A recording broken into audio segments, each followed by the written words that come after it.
Olá! Sejam bem-vindos ao nosso canal de estudo dos 12 Passos Aprofundado. Sugerimos que curtam, que compartilhem e que acione o sininho da notificação. Assim, além de dar mais visibilidade ao canal, vocês também serão avisados quando um novo vídeo for introduzido aqui no canal.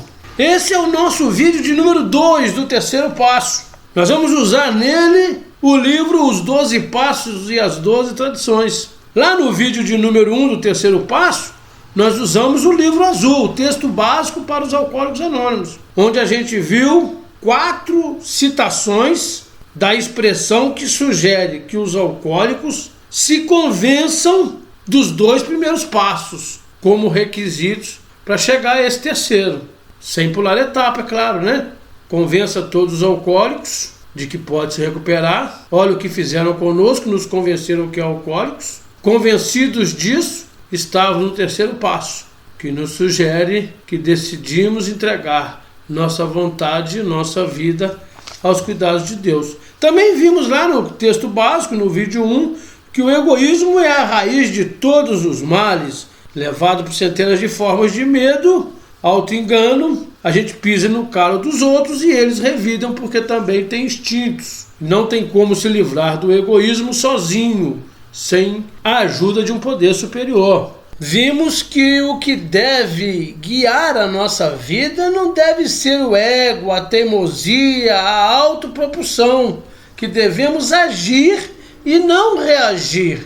Esse talvez seja um grande fruto do terceiro passo. Também vimos que estávamos tomando uma posição errada no teatro da vida.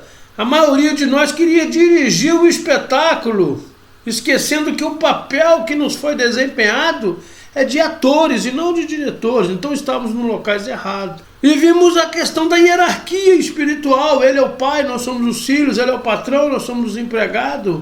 Ele é o diretor, nós somos os seus agentes. As boas ideias são simples e este passou a ser o arco sobre o qual passamos como irmãos livres. Quando a gente toma essa medida, a gente renasce, espiritualmente falando. Agora a gente vai entrar no livro Os 12 Passos e as 12 Tradições. Aqui nós vamos abordar os seguintes tópicos: a vontade própria versus a vontade de Deus, a máxima: quanto mais dependentes de Deus, mais independentes nos tornaremos como seres humanos. As promessas, ao contrário, o terceiro passo como a entrada no programa e, consequentemente, a saída do programa, e a necessidade de um relacionamento com um poder superior, um relacionamento correto. Não dá para acreditar num poder superior e manter ele fora de nossas vidas. A função do programa é fazer com que ele entre. E o terceiro passo é a primeira tentativa de alcançar isto. Pois a filosofia da autossuficiência, que a gente viu lá no passo 2, ela não dá fruto, ela não dá resultado. E se relacionar de forma correta com esse poder superior é requisito essencial para que tenhamos a sanidade devolvida. Essa foi a promessa do passo 2, seguida dessa condição. Recordamos que na página 28 está escrito no seu finalzinho: a verdadeira humildade e a mente aberta poderão nos conduzir à fé. E toda reunião de Alcoólicos Anônimos é uma segurança de que Deus nos levará de volta à sanidade, se soubermos nos relacionar com Ele. Veremos a nossa impotência perante a nossa vontade, e muito óbvio, e que nos esquecemos muitas vezes, que também somos impotentes perante a vontade do outro. E veremos também as ações práticas na aplicação desse terceiro passo. Ele começa na página 29, né? No livro verde, Os 12 Passos e as 12 Tradições. Como a gente sabe, 12 passos significam um caminho, é um caminhar, é dar passo significa caminhar. Quando a gente está viajando, quando a gente está indo por algum caminho e pega uma encruzilhada, um entroncamento, uma bifurcação, obviamente essa bifurcação ela também tem uma placa dizendo para onde aquele caminho vai nos conduzir. Hoje, na programação, a gente não está caminhando mais para algo que a gente não sabe onde está indo. E esse terceiro passo, dessa página 29, ele diz exatamente isso, que é como se descortinasse uma porta, e assim que essa porta se descortinasse, a gente vai ver o caminho. Por isso que a gente chama ele também de entrada no programa. A porta se abre agora. E quando a porta se abre, a gente vai ver um caminho. Ao lado do caminho, eis uma placa com a seguinte inscrição: eis o caminho que nos levará à fé que realmente funciona. E fazendo referência a essa página 29, a gente vai ver lá no 12º passo que ela se refere a esse caminho, exatamente na página 95, onde diz na sua quarta linha: um novo caminho lhe foi indicado, conduzindo a um lugar determinado, onde a vida não é um beco sem saída, nem algo a ser suportado ou dominado. Então a página 95, ela faz referência à página 29. Quando é que esse novo caminho nos foi indicado, citado no 95? Lá na 29, lá no terceiro passo. E ainda falando sobre essas duas páginas e a referência de uma com a outra, a página 29, ela traz o enunciado do passo, que diz: decidimos entregar nossa vontade e nossa vida aos cuidados de Deus na forma que o concebíamos. A vontade vem em primeiro lugar, porque eu preciso primeiro entregar a minha vontade para que a minha vida seja realmente de acordo com o que Deus quer para mim. Porque a vida, nesse terceiro passo, não significa vida ao contrário de morte, mas significa vida como algo para onde eu estou indo, o meu futuro, o meu destino. Ora, se a página 95, que faz referência a 29, também não diz isso quando diz sobre o terceiro passo.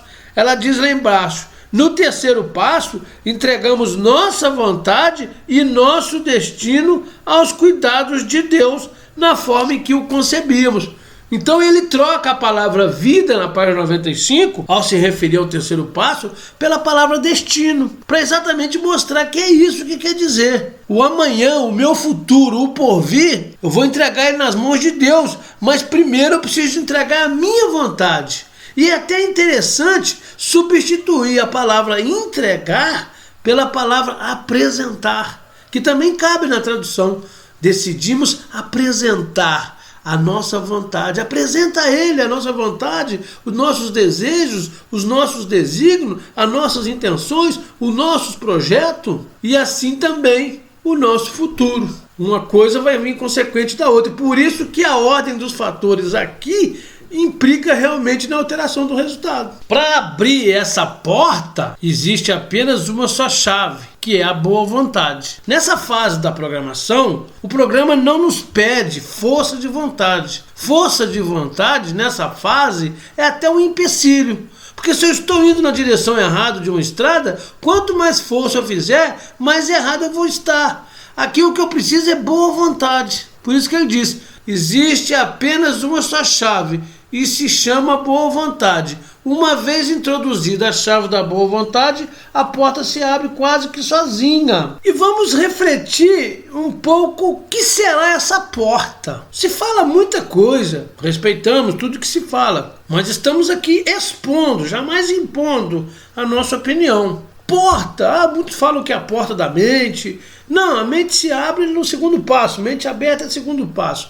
A porta é algo que simboliza um obstáculo. A porta é algo que faz separação, ou que demonstra um impedimento. Estamos num ponto e a porta fechada nos impede de chegar a um ponto seguinte. Quando a porta se abre, a gente vai ver o caminho pelo qual a gente vai trafegar. Esse caminho após a porta simboliza a recuperação. Antes da porta não há recuperação. Há muita gente que aceita as questões de primeiro passo, até aceita as questões de segundo passo, a ideia da fé, a crença, mas que continuam bebendo. Por isso que diz que eles requerem apenas aceitação. E a partir do terceiro passo vai vir uma ação, porque somente através da ação é que a gente vai interromper a vontade própria, que sempre atrapalhou a vontade de Deus.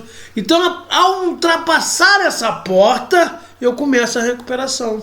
A porta faz separação entre a doença e a recuperação. Isso é que quer dizer essa porta, no meu entendimento. Também ainda nessa página 29 do terceiro passo, ele nos diz que para não dizer que a nossa vontade própria não serve de nada, ela serve para impedir a vontade de Deus, ou se preferir, de um poder superior em nossas vidas. A vontade própria é algo que nós não sabemos dirigir, nós não sabemos conduzir a vontade própria. E ela sempre nos coloca em rota de colisão, num caminho de recaída. Quanto mais eu entrego a minha vontade e a minha vida aos cuidados de Deus, mais eficaz eu serei no processo de recuperação. E quanto menos eu fizer isso, menos eficaz eu serei no processo de recuperação. Tá vendo como que o processo de recuperação, e esse é o passo-chave, ele diz lá no rodapé da 29, a eficácia de todo o programa de Alcoólicos Anônimos dependerá de quão bem e sinceramente eu tenha tentado chegar a essa decisão de entregar a minha vontade e a minha vida aos cuidados de Deus. Na página 30 dos 12 passos, lembrando que utilizamos a edição de capa verde, diz que para o neófito ao programa, que ainda está preso e praticando as coisas do mundo, ele pode achar difícil a proposta do passo 3. Até porque muitos param de beber para retomar a vontade própria que o álcool os tirou, para conseguir de novo fazer tudo aquilo que gostam, que têm desejo, que têm vontade, mas que não faziam mais porque o álcool tirou. Então eu paro de beber para fazer a minha vontade. Esse é o propósito egoístico. Mas o propósito do programa é que eu pare de beber e faça a vontade de um poder superior a mim. A chave que abre essa porta é a boa vontade, diz a página 30. Boa vontade é essa que é a disposição no sentido espiritual, tão citada em toda a programação. Já a chave que fecha a porta, que interrompe o processo de recuperação, é o egoísmo. No tocante à maneira de beber, abandonamos nossos métodos e nossas tentativas para nos submetermos àquelas sugeridas por Alcoólicos Anônimos. Mas o instinto e a lógica conspiram a favor da chave do egoísmo para impedir o nosso desenvolvimento espiritual. E a extrema dependência de Deus que nos leva a essa independência do espírito. Assim como entregamos as questões físicas da doença aos cuidados da Irmandade de Alcoólicos Anônimos, também o devemos fazer sobre as questões espirituais, pois é aí que reside a esperança de nós alcoólicos, adquirir e manter-nos em boas condições espirituais. E a aceitação de dependência de um ser espiritual fora de nós é o que vai dar início a essa aquisição desse estado espiritual imprescindível para que o processo tenha êxito. Para amenizar a resistência a essa dependência, devemos prestar atenção o quanto somos dependentes na vida cotidiana. Não se vive sem ter uma dependência de uma série de outros seres da mesma espécie do que nós, ao contrário dos outros animais, que sobrevivem perfeitamente isolados de seus pares. Nós não. Nós necessitamos demais, dependemos demais de outras pessoas para suprir as nossas necessidades básicas, as nossas necessidades simples e até mesmo nossas necessidades desesperadoras, como diz a página 31. A maioria de nós não planta café, não beneficia café, não vende café, não transporta café e quase todas as reuniões de ar são regadas a muito e deliciosos cafezinhos. Olha de quantas pessoas dependemos. Ao abrirmos a torneira de nossa casa para receber água potável, dependemos de uma série de pessoas que trabalharam para tratar aquela água, para manter a ligação daquela água perfeita, para que nada viesse suprir o fornecimento. O mesmo acontece com a energia elétrica. Tem alguém cuidando da manutenção da rede, alguém cuidando das subestações, dos transformadores, das usinas de fogo. Então é uma gama de pessoas que estão ali exatamente para satisfazer nossas vontades a nível cotidiano. Mas no nível emocional, no nível espiritual, muitos de nós querem atuar na base da autossuficiência. Nesse campo, eu penso que eu mesmo me basto, que é o significado da autossuficiência. E, no entanto, a página 32, ela pede que eu faça uma avaliação dos resultados por agir, baseado na autossuficiência, baseado apenas na minha inteligência, que é justamente a questão abordada também no livro azul, de se colocar no papel de Deus, de dono do meu destino e de dono das minhas vontades. Isso me leva a expectativas e expectativas geralmente nos levam ao fracasso, ao desequilíbrio emocional. Então diz a página 32, se sua imagem no espelho for demasiadamente horrível para se contemplar, e entre parênteses, e geralmente poderia começar por observar os resultados que as pessoas normais estão conseguindo com a autossuficiência. As pessoas estão cheias de ódio, cheias de medo, e a sociedade vai se fragmentando em pedaços. É uma pizza toda a sociedade se fragmentando em pedaços, e cada pedaço dizendo ao outro pedaço que eles estão certos e os outros estão errados, partindo para as questões de relativismo e de etnocentrismo. Até a nível de grupo, a gente vê como que grupos belicosos estão se combatendo, promovendo com isso menos paz e menos fraternidade do que antes. Por quê? Porque a filosofia da autossuficiência não está dando fruto e não dá fruto. Nós vimos isso lá nas características do doente no passo 2. Nossa autossuficiência, sem a suficiência divina, não é autossuficiência, é deficiência. Recordando um trecho do capítulo 4 nos agnósticos, que cabe muito bem aqui, nessa observação da 32. A autossuficiência, continua a 32 aqui, ela é uma avalanche esmagadora cuja realização final é a ruína. É aquela questão do ego de nos levar a lugares tão altos, mas não deixando lá sozinho. É isso que acontece. Vamos ficar isolados. E isolados a gente não vai ter suprido nem as necessidades básicas, simples, e muito menos as desesperadoras.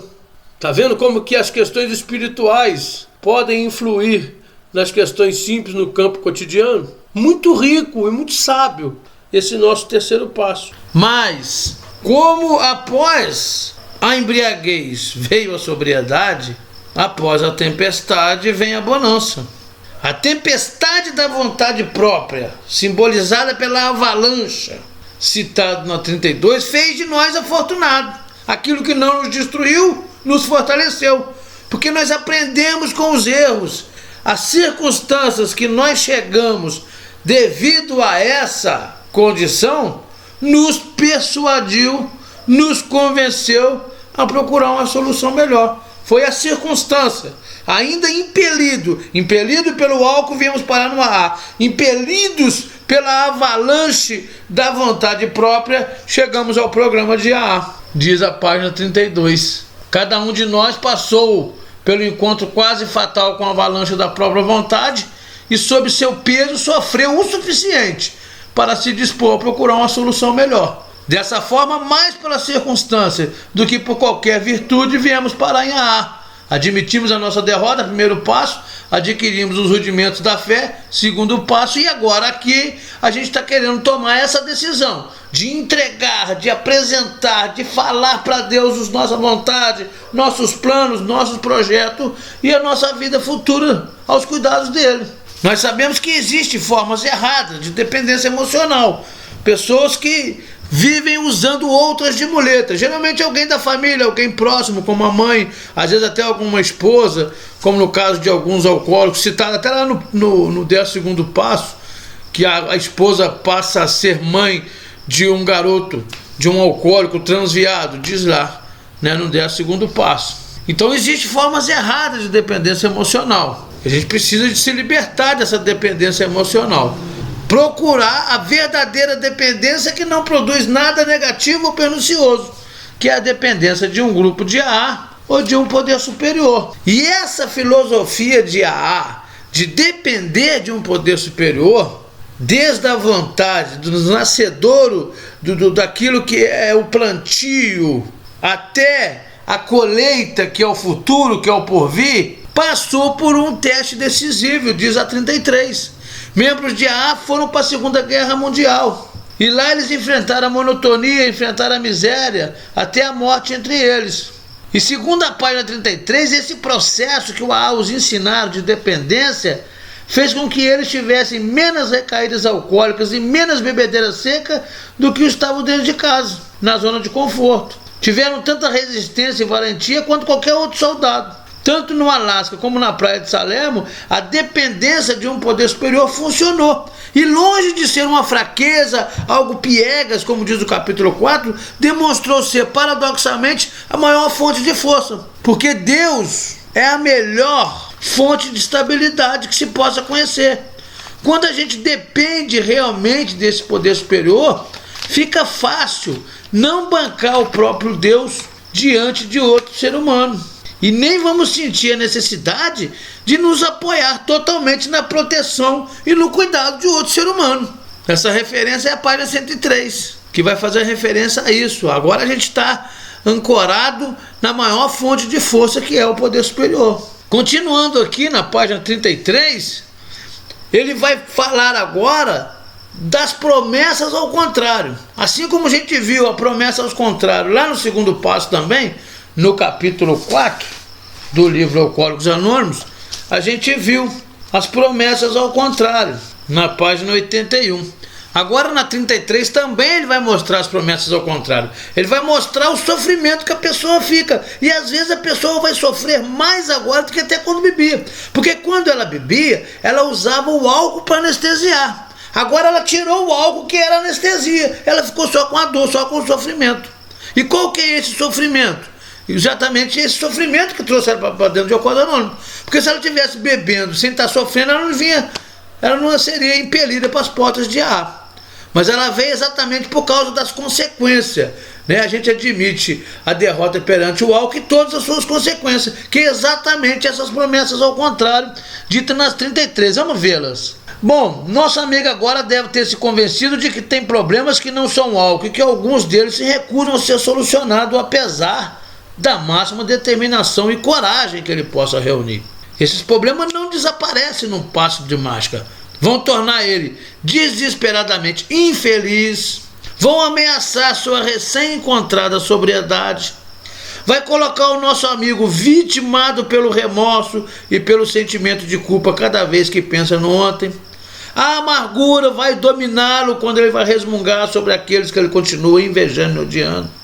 A insegurança financeira o atormenta, o pânico o assalta sobre as pontes deixadas atrás que o álcool conseguiu queimar. São os apagamentos, os lapsos de memória. E como desmanchar essa embrulhada danada que lhe custou o afeto da família e que o separou dela? Nada poderá ser feito com apenas a sua coragem e a vontade assistida. Não adianta força de vontade, não adianta coragem, não adianta tentar resolver isso na base da autossuficiência, sem a assistência divina.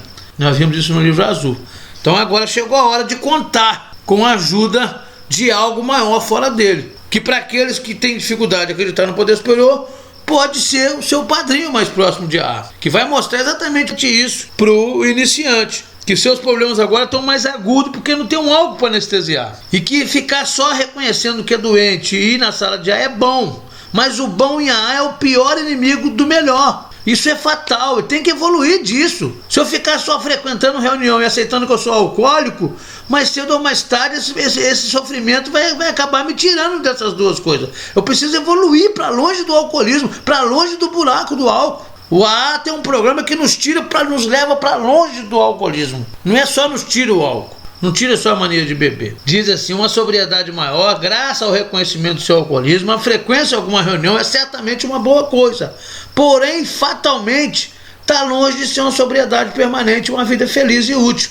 É agora que entra em jogo o restante passos do programa de AA. E aí a frase linda do terceiro passo: nada menos que a prática constante desses passos como modo de vida poderá levar ao resultado tão desejado.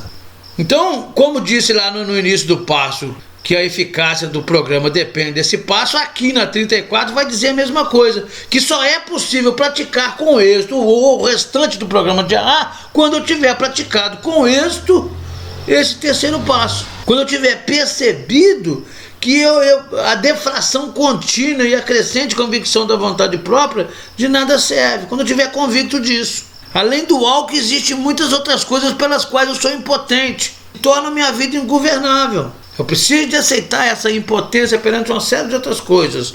A vida não vai ser do jeito que eu quero, as pessoas não vão ser do jeito que eu quero, minha família, os membros da minha família não vão ser do jeito que eu quero.